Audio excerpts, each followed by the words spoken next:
Alhamdulillah wassalatu wassalamu ala rasulillah wa alihi wa sahbihi wa man wala. Masu ganinmu da sauraronmu, assalamu alaikum wa rahmatullahi wa barakatu. Kamar yadda ake gani a cikin wannan daura da ita Tsangayar Afirka da kuma gidan talabishin na Africa TV 3 Hausa suka tsara domin ƙara ilmantarwa da faɗakarwa da jan hankali da kuma ƙara ɗora mutane akan dalilai da nassosi. Allah ya saka musu da alheri. Yau za mu tashi darasi na 4 a cikin bayani da muke akan hukunce-hukuncen jinin al'ada. Kamar yadda na faɗa, asalin magana akan jinin al'ada ta fara daga suratul baqara inda Allah ta'ala ya ce wa yas'alunaka anil mahidi qul huwa adhan fa'tazilun nisaa fil mahidi wala taqrabuhunna hatta yatahurna fa iza tatahharna fa'tuhunna min haythu amarakumullah inna allaha yuhibbu at-tawwabina wa yuhibbu al-mutatahhirin nisaukum harthun lakum fa'tu harthakum anna shi'tum wa qaddimu li anfusikum wattaqullaha wa alamu annakum mulaquhu wa bashshiril mu'minin. Wannan ayoyi da muka karanta, Allah ta'ala ya ce suna tambayanka anil mahid, game da wato abin da ya shafi al'ada ko jinin ko hukuncin ko zubar ko kuma lokacin. Kul huwa adhan, ka ce wannan kazanta ne, wato najasa ne shi jinin. Fa'tazilun nisaa fil mahid, ku nisanci mata a lokacin da suke cikin jinin al'ada, kada ku sadu da su suna jinin al'ada. Wala taqrabuhunna hatta yatahurna, kada ku kusance su har sai sun yi tsarki. Fa iza tatahharna, idan sun wato yi wanka, jini ya dauke sun yi wanka, fa'atuhunna min haythu amarakumullah, ku je musu ta inda Allah ya ba ku umarni. Inna allaha yuhibbu tawabina wa yuhibbu mutatahhirin, Allah yana son masu yawan tuba kuma yana son masu tsarki. Nisa'ukum harthul lakum, matanku gonaki ne a gare ku, a nan ne kuke wato dasa ko kuke shuka zuriya, a nan ne su kuma kamar su ne gonakin, ko kama ku ne kuke zuwa da tsiro din, kuma su suke karɓar gonakin a shuka kuma a haifi ɗa kuma ya zamo alheri. Fa'atu harthakum anna shi'tum, ku je ma gonakinku duk ta inda wato kuka ga ya dace, sai dai a nisanci hali biyu, hannun jinin al'ada da kuma dubura. Waɗannan su ne aka la'anci. Wanda ya ji wa matarsa ta dubura, Allah ya tsine masa. Wanda ya sadu da mace tana cikin jinin al'ada ya aikata gingime mai laifi, sai ya nemi gafara Allah. Kuma za mu yi bayani akan maganganun fuqaha dangane ga zai yi kafara ko ba zai kafara ba, tsakanin masu tabbatar da ingancin hadisan Abdullahi dan Abbas mai magana akan kafara da kuma masu kore ingancin hadisin, wanda kuma akan wannan ne aka gina hukuncin wato shi yin kafara din. To amma dai duk an yadda ya aikata laifi kuma ya nemi gafara Allah. Har wasu fuqaha suna cewa inda mutum zai kudire a zuciyarsa cewa ya halatta a sadu da mace tana jinin al'ada, wannan zai iya masa hukuncin ridda, wanda sai an kai shi kotu, alkali ya tuntube shi, kuma in bai janye wannan magana ba zai iya jefa shi cikin hatsari wanda zai iya salwantar da shi. To kun ga ashe kenan sanin hukunce-hukuncen zai taimaka wa mata. To sannan muka ce kuma akwai hadisai na manzon Allah sallallahu alaihi wasallama da suka yi bayani akan wato jinin al'ada, wanda hadisan ba su da yawa, sai kuma bayanin da fuqaha suka yi, wanda su ne suka faɗaɗa bayanai. Har faɗaɗa bayanan nasu wani lokutan ya ƙara sa mata a cikin rikici. Sai ka ga mace ana ta bayani, shi kansa faƙihin wani da yake ta bayanin shi fa baya jinin al'ada, kuma ya zo ya ta ƙarƙare yana ta faɗaɗa bayani, wacce ake wa bayani ita kuma ta zura ido tana kallo, shi kansa bai gama fahimta ba, balle ita da za a fahimtar da ita. So da haka sai a sa ta cikin rikici, a kuma sa ta a ƙara wahalar da ita wajen ƙara fahimtar abin. Da haka ne muka ce abin da Sheikh Muhammad bin Salih Usaimin ya faɗa cewa wato a koma zuwa ga littafin Allah da sunnar Annabi alaihi salatu wassalam wajen tantance bayanin da za a yi, da kuma neman taimako a wasu lokuta da maganganun malamai guda biyu, su ne fuqaha'u da atibba'u, wato da faqihai da likitoci. Su likitoci masana harkar wato larurorin mata sun fi mai da hankali akan lafiyarsu da lafiyar cikinsu, da kuma yadda in al'ada ya yawa ko ya kaɗan, yadda zai iya shafar lafiya ko ya shafi ingancin ciki ko ɓarin ciki ko wankin ciki ko lafiyarta. Su kuma fuqaha'u suna magana akan hukunce-hukuncen ibada da yadda mace za ta aiwatar da addininta a lokacin da take jinin al'ada, wanda kuma ina jin a iya wato binciken da nai ya nuna cewa jinin al'ada babin zakka ne ni kadai ban ga yana da alaka da shi kai tsaye ba, amma kusan rukunan nan na musulunci guda 5 wato babu wanda bai da alaka da hukuncin jinin al'ada in ba wato abin da ya shafi zakka ba. In ka ɗauki matsalar imani za ga cewa ai lokacin da mata suke jinin al'ada ba sa sallah ba sa azumi, to kuma sallah ita ce mafi girman ibada da ke ƙara imani. So da idan ana yin jinin al'ada sai ka ga cewa rashin yin sallah ɗin nan yana sa imani ya zama baya samun hanyoyin ƙaruwa, wanda kuma sallah ita ce take ƙara shi. A cikin ayyukan da suke ƙara imani ba wanda ya kai girman sallah, kamar yadda dama a cikin ibada badaniya babu ibadar da ta kai wato sallah. To kuma gashi mace ba za ta yi sallah ba in tana jinin al'ada, wannan sai ya shafi tawaya ta bangaren imaninta. To sannan ta bangaren kuma abin da ya shafi sallah din kanta, to gashi ita kanta sallah ba a yin ta a lokacin da ake jinin al'ada, kuma an gama jinin al'adan ba a rama ta. So da in mace tana kwana 6 duk wata tana yin kwana 6 tana al'ada, to ka ɗauki kwana 6 sau 12 za ka ga ta yi kwana kusan 72 a shekara ba ta yi sallah ba. Son kwana 72 a shekara ba ta yi sallah ba. In kuma tana yin kwana 10 in ka cire kwana 10 a kowane wata za ka ga 1/3 kenan. To kaga idan ta yi shekara a haka, to za ka ga ta yi wata 4 ba ta yi sallah ba, a wata 8 ta yi sallah. To kaga wannan wata 4 ai ba karamin, da ta yi sallah a wannan lokutan ba karamin imaninta ne zai karu ba, kuma gashi ba ta samu daman yi ba. To kaga wannan ya shafi abin da ya shafi sallar ta kenan. Haka muka zo azumi za mu ga mace dangane ga azumi in tana jinin al'ada ba ta yin azumi na farilla da na nafila, kamar yadda can ma ba ta yin sallar farilla ba ta yin sallar nafila. To haka wajen azumi ba ta azumin farilla ba ta azumin nafila, sai dai azumin mukan su za a rama su idan an samu wato tsarki, wanda kuma za mu ga sai kaga ciki ya zo, sai kaga shayarwa ta zo, sai kaga haihuwa ta zo, sai kaga abubuwan da suke hana mace sallah suna da yawa, ga jinin biki, ga jinin haida, ga shayarwa a wasu lokuta da wato zai zama in tana shayarwa ba ta samun cikakken nono, dole azumi za ta aje shi don ta shayar da ɗanta. Wata in tana cikin yakan wahalar da ita, dole ta aje azumi don ta shayar da ɗanta. To kun ga ashe wato waɗannan hukunce-hukuncen su wasu faƙiya suke duba, wanda za mu zo mu kalle su daki-daki waɗannan hukunce-hukuncen na wato da hukuncinsu. Sannan haka abin da ya shafi haji, shi ma za mu ga yana da alaƙa da tasiri akan jinin al'ada. Tasirinsa shine kamar da na Aisha hadisin ta ya zo, sun tafi ta yi harama an tafi aikin haji, sai kuma ya zama an zo wajen miƙati ko sarif sai ga jinin al'ada ya zo mata. Hakan ya sa har sai da ta kuka. Annabi sallallahu alaihi wasallam ya ce kin yi al'ada? Ta ce eh. Ce to wannan wani abu ne da Allah ya rubuta wa mata, so da haka kaki damu, ki aikata duk abin da mai hajji yake aikatawa, sai dai ba za ki dawafi da ɗakin Allah ba har sai kin samu tsarki. A nan sai ya nuna mana wato a cikin aikin hajji ba abin da mace ba za ta yi ba in ba dawafi ba. Kenan za ta yi tsayuwar arfa tana jinin al'ada, za ta yi kwanan muzdalifa, za ta yi kwanan mina, za ta yi sauran ayyuka duka da ya shafi aikin hajji, tun daga mina zuwa arfa zuwa muzdalifa zuwa jamra jifa, duka waɗannan kwanakin mina duka za ta iya yin su tana jinin al'ada. Abu ɗaya ne ba za a yi ba ana jinin al'ada, shine ba za a yi dawafi ba. Kenan mace sai da ta fara dawafi kawai sai ga jinin al'ada ya zo mata, to sai ta yanke kawai ta tafi gida, ba za ta ƙara wannan dawafin da jinin al'ada ba. Amma inda za ta yi tana gama dawafi kuma sai jinin al'ada ya zo, to shi ke ta ci gaba da aikin hajjinta, ta riga ta tsallake mai wahalar shine dawafi ne kadai ba za a yi da jinin al'ada. To kuma sai da ta gama dawafi sannan jinin al'adan ya zo, kaga wannan ita ta more sai ta ci gaba da aikinta. Haka nan ta zo za ta yi dawafin ban kwana, sai kuma jinin al'ada ya zo mata, gashi ko ba ta yi dawafin ban kwana ba, kuma gashi abin zai dau lokaci. To ita ma haka za ta yi, sai ta wato ta yi kokari ta tattara ta tafi gida, wannan dawafin ban kwana din ya faɗi a kanta, an sauƙaƙa mata. To kun ga wannan hukunce-hukuncen kusan sun shafi imani, sun shafi sallah, sun shafi azumi, sun shafi aikin hajji. Zakka ce kawai ba za ka ga tana da tasiri ko alaƙa kai tsaye da maganar jinin al'ada ba. Haka in ka shigo magana aure, za ka ga shi ma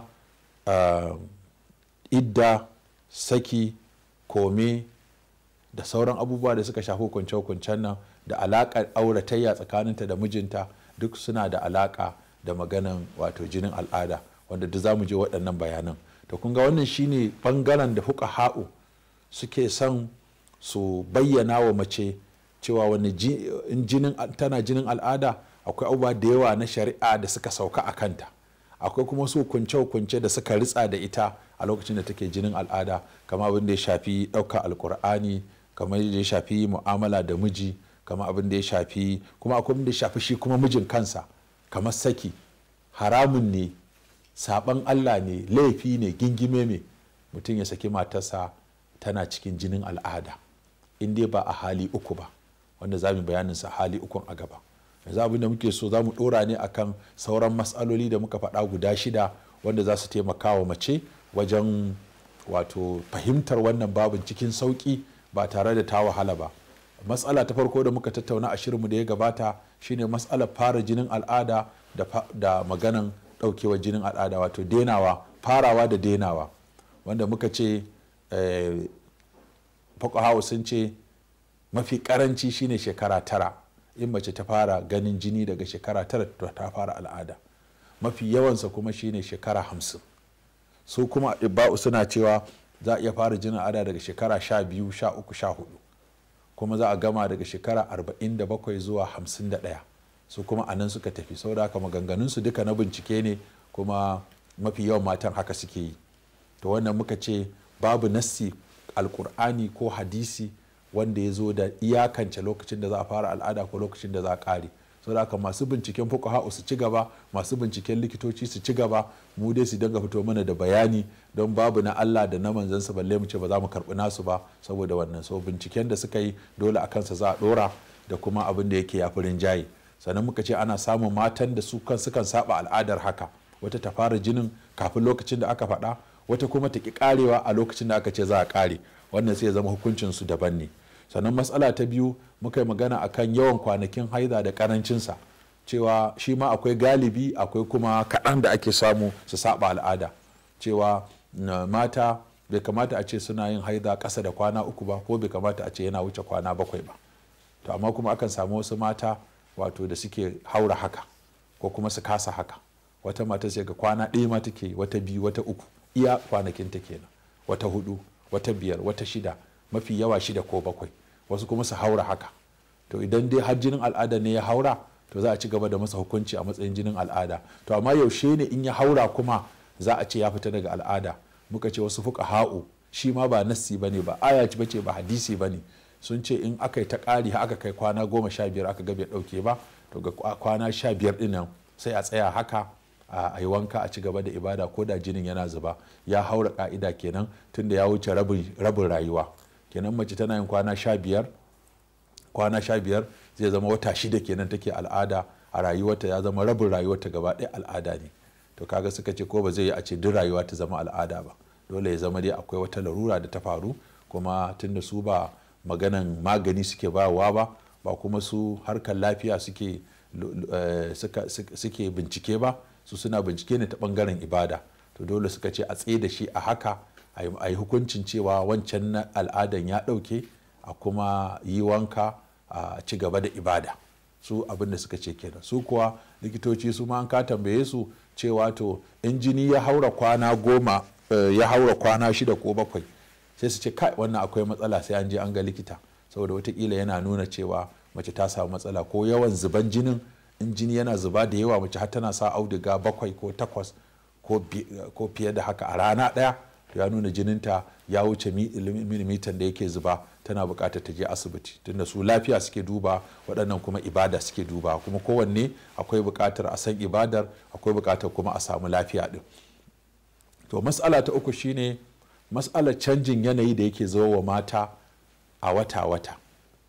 Wata mata sai ka ga jinin al'adanta ya ƙara lokaci ko ya rage lokaci. Ta saba tana yin kwana 6, a wani watan sai ya koma kwana 4 sai ya ɗauke, wani watan kuma sai ya koma kwana 5. To wannan ba matsala ba ne, dama haka ne jinin al'ada da wuya ya tafi akan watira, akan ka'ida ɗaya. Dole wani watan zai karu, wani watan zai ragu gwargwadon irin cimaka da gwargwadon irin yanayi na lafiya da rashin lafiya da kuma farin ciki ko bakin ciki ko damuwa ko rashin damuwa ko takura ko rashin takura ko yanayin zafi ko yanayin sanyi ko kuma irin yanayin cimakar da aka yi ko kuma irin yanayin kwanciyar hankali ko rashin kwanciyar hankali. So wannan ba matsala ba ne ta bangaren abin da ya shafi lafiya da kuma bangaren abin da ya shafi ibada. Da haka in dai shi ne to ba za ki ibada ba, kuma in kin ga ya wuce kima akwai buƙatar ki haɗu da ki je asibiti domin a ƙara duba ki. To wannan shine shi ma wannan zai iya ƙaruwa zai iya raguwa. Sannan zai iya zama kuma shi jinin al'adar nan ya canza lokaci. Da mace tana yi a farkon wata sai ya koma tsakiyar wata ko koma ƙarshen wata, shi ma nan ba matsala ba ne.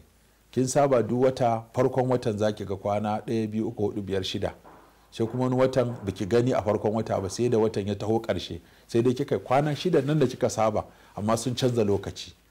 To wannan shi ma ba matsala ba ne. Canjin lokaci da ake samu a cikin wata ba matsala ba ne, mutukar ba wata larura kika gani ba, wanda kuma abin da ke haifar da larura za mu bayanin su a gaba. To haka nan kuma wata ran mace za ta iya samun raguwa kuma daga kwanakin da take yi sai kuma ya ragu ya koma kaɗan ko ya ƙaru ko ya canza lokaci. To duk wannan ba matsala ba ne, mace za ta iya ci gaba in dai har bata ga canji a jinin ba, bata ga canji a yanayinta ko ɗabi'arta ba, wannan babu matsala. Sannan sai kuma matsalar da ya shafi yanayin da mace za ta ji wanda zai nuna jinin al'ada zai zo da kuma yanayin da zai nuna ya ɗauke. Wannan yanayin ya dangana ga yanayin mata. Wata ta ji ciwon kai, wata ta ji ɓacin rai, wata ta ji kaza. Ana faɗa abubuwa sun kai kusan guda 10 iya wanda aka gano. Har yanzu an kasa gano menene yake sabbaba haka daga yanayin da mace take ji. Wata ta ji raɗaɗi, wata ta ji ciwon kai, wata ta ji zafi, wata ta ji zogi, wata ta ga mamanta sun kumbura, wata jikinta ya kumbura, wata jikinta ya ɗau zafi, wata kaza, wata kaga ta shiga damuwa da ɓacin rai da sauran yanayi da in ma mutum bai lura da irin wannan ba sai je saki matarsa a irin wannan lokaci in bai san irin canjin da mace take samu a lokacin ciki da lokacin al'ada ba, sai kawai ta kama ka da rigima ko ta zama kazamiya ko ta ƙi yin tsafta ko ta ƙi gaya maka magana mai daɗi. Wani kuma sai ya fusata ya ga kamar da ganganta ya masa. To wannan rashin sanin ɗabi'un mata da abubuwan da yake canza yanayinsu shi yake jawo da yawa sai mu ta faɗa da su a wasu lokutan da bai kamata ba. Kamata ya ce a lokacin mu tausaya musu, mu faranta musu, mu sauƙaƙa musu harshe, ba kuma mu ƙara angiza su ba, saboda yanayi ne da su ma ba yadda za su yi, haka Allah ya kawo musu shi. To wannan shi ma kowace mace ta san yadda take fara al'adarta. In ka tambayi mata ko ka ba su takarda ka ce su cike, ko ce ta gaya maka abin da take ji a lokacin da za ta fara al'ada, wanda alama ne na zuwan al'adar, to za ta gaya maka wata ta fara da ciwon kai, wata da bacin rai, wata da kumburin jiki, wata da larurar kaza, wata da kaza. Kowace za ta gaya maka sayin da take samu ko abin nan na alaman cewa jinin al'ada zai zo mata. To alamar ɗaukewarsa kuma malamai sun kawo abubuwa guda biyu a cewa akwai abin da ake kira jufuf, akwai kuma alƙassatul baida. Alƙassatul baida da aljufuf su ne alamomi guda biyu waɗanda suke nuna cewa jini ya ɗauki. Za a iya samun duka biyun, kuma ya iya samun ɗaya daga cikin biyun, kuma za a iya samun dole dai a samu ɗaya daga cikin biyun. Sannan akwai wani abu da ake kira sufura da kudura. Shi sufura wani ruwa ne da mata za ga suna yawan tambaya, ruwa da haka sirkamu yala yala ko makuba haka. Shi ba jini ba, shi kuma ba abin nan ba, wanda yake zuwa a tsakanin haida. Sai ka ga wata ran ana tsaka haida sai ka ga jinin ya daina zuba, wannan abin ruwan mai ruwan makuba din shi yake zuba. Ko kuma wannan alaman jini wato amma ba jini sosai ba, alaman ruwan wato shi ma ƙasa haka, sai kuma kaga kamar jini kamar ruwa haka, kamar tsinkakken jini haka za ka ga shi ma yana zuba. To waɗannan abubuwan guda biyu suna da hukunci 3 ta ɓangaren fuqaha'u. Hukunci na farko shine ba lokacin haida ba ne kwata-kwata, haka lokacin haida bai zo ba sai ko mace ta dinga ganin wannan ruwan yana zuba, kuma ta dinga ganin wannan makuban yana zubowa. To wannan ta ɓangaren fuqaha'u ba za a yi masa hukunci da cewa haida ba ne, tunda bai zo a lokacin haida ba. Kawai abin da za ta yi sai dai ta wanke, ta ɗauka kawai ta yi tsarki, ta ci gaba da ibadarta. Haka ko bayan ta gama al'ada har ta yi tsarki ta fara sallah, sai kuma ta ga wannan abin shi alaman ruwan makuban ko wancan ruwan mai alaman jini baki yana zuba, to shi ma ba za ta daina sallah saboda shi ba, saboda ta riga ta gama haida har ta yi tsarki ta fara ibada sannan ya zo. So da haka wannan sai a ɗauka ba za a sa shi a cikin hukuncin haida ba. Kamar yadda Umatiya ta faɗa, mun kasance ba ma kirga wato sufura da kudura wato bayan mun yi tsarki, ba ma kirga su a matsayin wani abu da zai dakatar da mu daga ibada. Amma idan ana tsakar jinin al'adar ne, a lokutan da ake al'ada, kwanakin al'adar ta 6 ko 7 ko 4 ko 5, a cikin wannan kwanakin ne sai ta ga ya canza daga jini ya koma kudura ko ya koma sufura, to wannan jinin wannan al'ada ne. Saboda haka ba za ta yi wanka ba sai ta jira gabaki daya, ko da shi ne ya ci gaba da zuma har sai ta ga lissafin ya kare yadda ta saba, sannan ne za ta yi tsarki ta wanka. Kenan kun ga sufura da kudura suna da hukunci uku: zubar su kafin jini, kafin fara zuwan jini ba lokacin jini ba, da kuma zubar su bayan an gama jini an yi tsarki, da kuma ganin su ko ganin ɗaya daga cikin su a lokacin da ake tsakar jini. To in ana tsakar jini hukuncin su hukuncin jini, in kafin a jini ne ba za a musu hukuncin jini ba, in bayan jini ya ɗauke ne ko al'ada ta ɗauke ne ba za a yi musu hukunci na wato al'ada ba. Da haka mace in ta rike wannan ta huta da maganan yawan tambaya akan kudura da sufura. Da za ka ji mace ta ce a kara makalla ina da tambaya, ina ganin wani ruwa yana zuba kuma akwai alamar dan baki-bakin jini, sai mace sufura ne da kudura. Da haka wannan in kina tsaka haida ya zubo ki masa hukuncin haida. In ba lokacin haida ba ne ko kin gama haidar, to wannan ba za ki masa hukunci ba, za ki tsarki ne ki ci gaba da ibadarki. Kuma mace ta fahimci wannan za ta rage matsaloli da yawa dangane ga abin da ya shafi wato hukuncin haida da kuma zuwanta da kuma ɗaukewarta. To sannan kuma wata takan tsinci kanta akan jinin ya dinga wasa, wanda suke kira wasan jini, ya kwana biyu ya ɗauke, ya kwana biyu ya ɗauke, ya kwana biyu yana zuba, ya kwana biyu ya ɗauke, ya dawo ya kwana biyu ya kuma sake ɗaukewa kwana biyu. To irin wannan in ya faru, mace tana da hanyoyi guda biyu.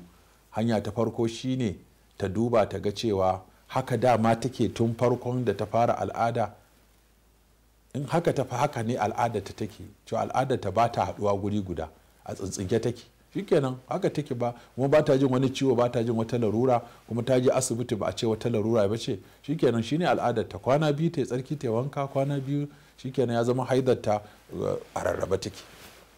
Amma idan wacce za ta yi haida kwana da ta saba, bayan ta yi kwana wato 3 take yi ko 4 ko 5 ko 6, bayan ta ɗauke kuma kamata a ce kafin wani haidan ya zo akalla a samu kwana 20 zuwa sama, kwana 22 ko 23 ko 27 ko 28 ma, kamata a ce haidan ya zama ya tafi akan waɗannan kwanakin kafin wani ya dawo.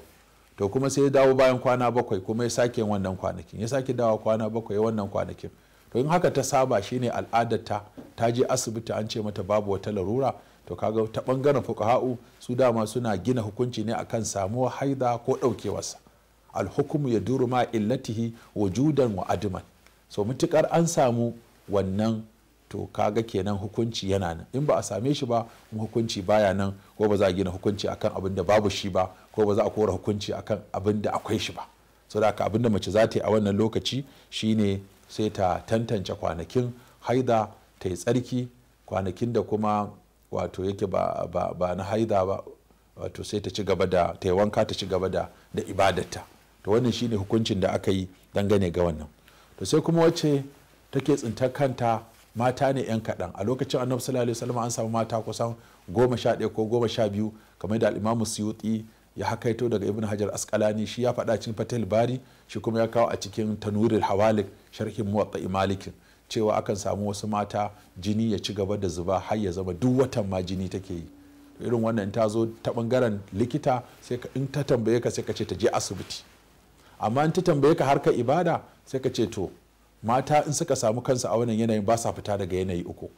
Ko dai dama can tun farko da ta fara al'ada haka ta fara, wata guda take kawai jini kawai kowane lokaci zuba yake yi tsawon shekara kwana 356 ko haka take ta zubar da jini ba ta tsayawa. To kaga wannan sai ka tura ta asibiti.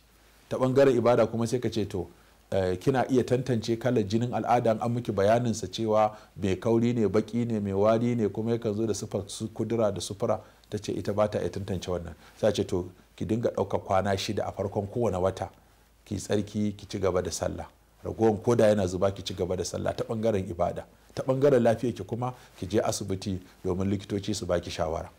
In kuma ta ce a gaskiya ni ina iya tantance kalar jini, wato na kan gane yanzu na al'ada ne yake zuba, na kan gane wancan kuma na ciwo ne, sai ce to shikenan lokacin da na al'adan ya fara sai ki dakatar da ibadaki, lokacin da ya dauke sai ki ci gaba da ibada ko da wancan ragowar ya ci gaba da zuba. Waccan ka mai da ita zuwa ga tantance jini, wannan kuma ka mai da ita zuwa ga abin da ta saba da shi ko ta sani. Wato wacce kuma take da bata fara da al'ada ba, ta fara ne tana yin kwana 6 duk wata, sai kuma ciwon ya zo, to ta san iya kwanakin al'adarta da ciwon ya zo ya ƙara jinin ya ta zuba ko da yaushe, to wannan sai ka mai da ita kan al'adarta da ta saba kwana 3 take ko 4, to duk kwana 3 ko 4 nan in ya zo sai ta dakatar da sallah. Idan kwana 3 ko 4 nan ya wuce sai ta yi wanka ta ci gaba da sallah, duk da jini fa yana zuba amma haka za ta ci gaba da sallah, saboda shine al'adarta kafin wannan larurar ta zo. Ta bangaren larura kuma sai ka tura ta asibiti. Hakanan kuma ta bangaren wacce ita kuma wato ba za ta iya tantance jinin ba, ko ba ta da wata al'ada sananniya kafin wannan larurar, to sai ka mai da ita zuwa ga abin da mafi yawan mata suke yi, shine kwana 6 ko 7. ka ce to shikenan abin da zaki ke duk wata ki ware kwana 7 ko 6 ki wanka, al'ada ki yana zuba kenan, sai ki bari sai in kwanakin suka wuce sai ki wanka ki ci gaba da sallah. In ta ce to kuma hukuncin jini da yake ta zuba mun babu iyaka, sai ka ce kuma wannan ki je asibiti ki samu, tunda harkar lafiya ce wannan, sai ki je asibiti likita ya baki. Ni dama an miki bayanin ibada ne, to na miki bayanin ibada, to shi kuma likita sai ki je kuma ya miki bayanin harka yadda zaki ceci lafiyarki a cikin irin wannan wato yanayi.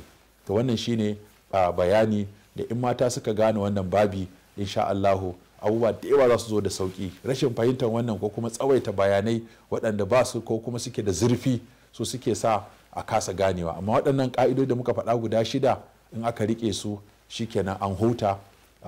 Insha Allah kuma a darasi na gaba za mu bayani akan abubuwan da ya halatta da abubuwan da ba su halatta ba ga wacce take jinin al'ada na ibada, da kuma alakarta da mijinta, da alakarta da saki, da alakokinta da ibadu, da abubuwan da ya halatta ta yi, kamar su magana ɗaukar ƙur'ani. za mu bayani akan maganganun malamai, su shiga masallaci su karanta ƙur'anin, su karanta addu'o'i da zikiri da lazimi, da in sujudu ƙur'ani da sujudu shukuri, da wasu abubuwa na wajen sallah, da abubuwan da aka yi ittifaki mace ba za ta yi ba, da wanda aka yi ittifaki za ta yi, da wanda kuma ake da sabani tsakanin malamai, wasu su ce za ta yi, wasu su ce ba ta yi ba, da maganan jawo a haida, da maganan kuma ɗauke haida, da kuma maganan shan magani, da maganan zubar da ciki, da kuma maganan wato abin da ya shafi operation a ciro ɗa, da abubuwan da yake biyo ba na jini. Insha Allah za a ji a shirinmu na gaba.